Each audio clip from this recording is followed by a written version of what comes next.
Call your sponsor. Call your sponsor. Call your sponsor. Call you. Bitch, call your sponsor. Call your sponsor. Call your. You were thinking of a character. First of all, since your mom was streaming back in the day, I mean, you're not dating yourself. But also, like, I was trying to think of a character. I'm like, well, my character really wouldn't be on Frasier or Cheers. And then I was like, is my character Faye Dunaway and Mommy Dearest? You know, that like Faye Dunaway one. You know what I mean? Not the kid. Just because I did the opposite, where it was just all drama or rage or excitement. It was so far to the other side of the pendulum that I too didn't know what I felt. You know? Wow. So you weren't the kid. You were the mom in Mommy Dearest. Well, I'm your character, you think? Well, I'm just thinking as I look at the way I've interacted in situations where it's embarrassing, or I realize, and definitely as a kid, I was probably the kid, and my mom was the Mommy Dearest, you know? But as an adult, as I would go through situations, I remember my mom used to call me Theta Bara, which was a 1920s silent actress that's famous for like putting her hand on her forehead and falling into a chaise lounge. Because I would walk in and be like, Mommy, I've skinned my knee, you know? And she's like, okay, Theta Bara. But I really took that to heart and rolled with that. But it's so interesting to me that whether you're having zero feelings and being the computer and being Lilith, or whether you're being, you know, the drama and the anger, both of those are still not having a feeling. Yeah. It's the exaggeration of it's literally like using almost, right? It's like total euphoria or total numbed out. All or nothing. So I'm reading this book and it just is dawning on me. It'd be interesting because I actually haven't thought about this, but basically the premise of this book is that we are the people, we become what our script is, or who our role models, who our characters are growing up, right? But as we stay this path of being alive, sometimes the role models or the people that I tend to gravitate to are different, right? So me being a Lilith growing up, I could still be a Lilith now, right? You, Mommy Dearest, on either side, you know. Are you finding yourself resonating with a different character today, being this much sober with all the work and healing versus the Mommy Dearest? Yeah, that's a really good question. I would say right now I'm identifying a lot with, is it Renee Rapp, the Mean Girls girl? She's going on these press junkets and she is just herself. And I am here for it. I am loving it. And she's getting all these viral clips because she's not playing small. And I think that's part of it. I always thought it was supposed to be a good girl. And that's what I was rebelling against. And I think what I'm supposed to be is just a truth teller and then not worry about how other people take it. And I do like to say a lot of times that I'm a bit of a bull in a china shop. And I'm okay with, like, I love being a bull in a china shop today. And it's okay if somebody says, hey, listen, you're too much. That's fine. I want them to say that and I want them to take care of themselves.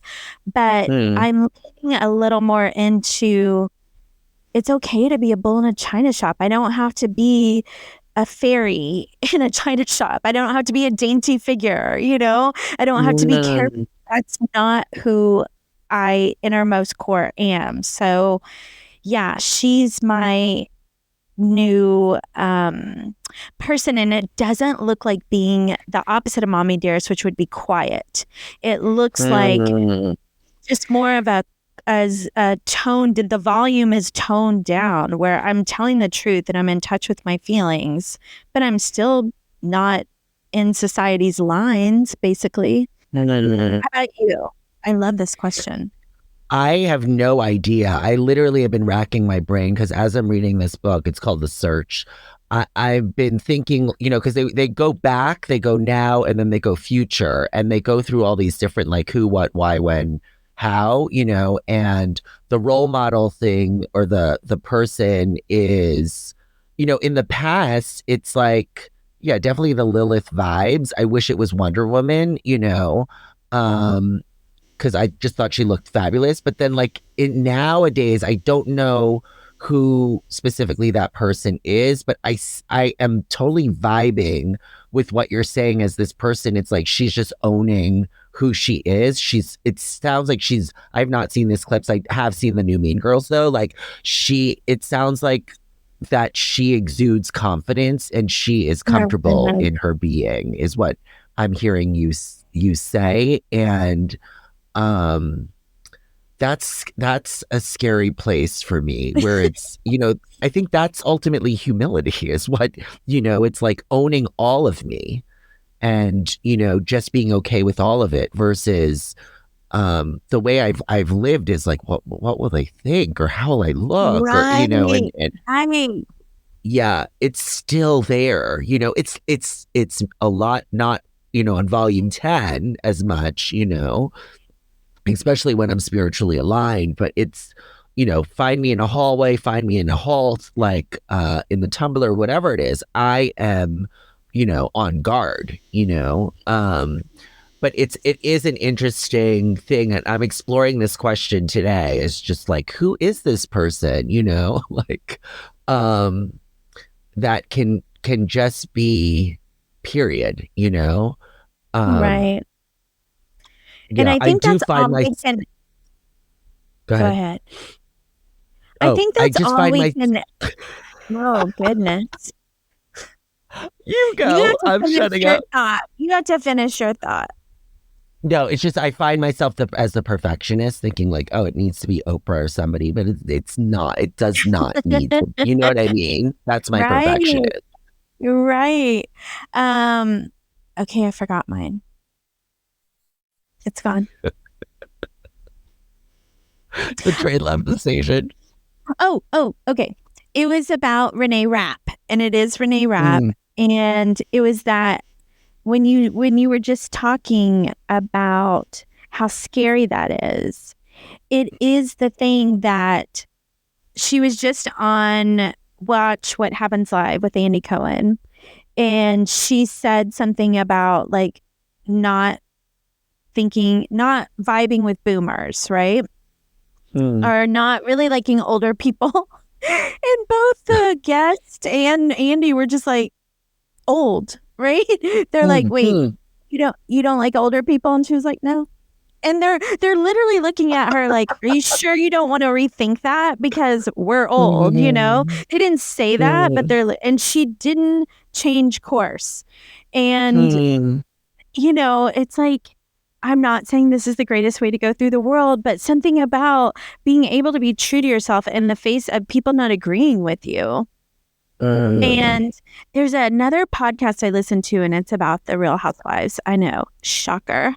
But the co-host in it, one of the co-hosts, he changes his opinion every single time the other host says something. And it is maddening. So the other host will be like, yeah, when, Dorinda did this, I thought it was so rude that she wore that dress or whatever. And the other one will be like, oh, yeah, I thought it was rude, too, even though he had just said that he did it. I don't know. It just goes, it is such a personality disorder watching him try and make sure that everyone will like his opinion every single time he talks.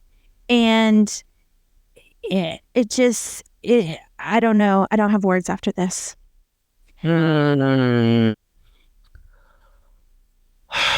Well,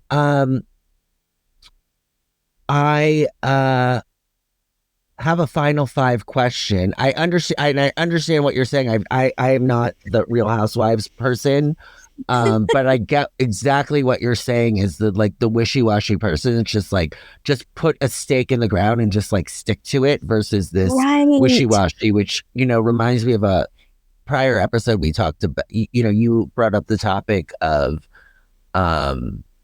people pleasers or people hurters, right? Where it's just like, we feel safer, and I'm really seeing it in this example of the housewives. Thank you very much for your example.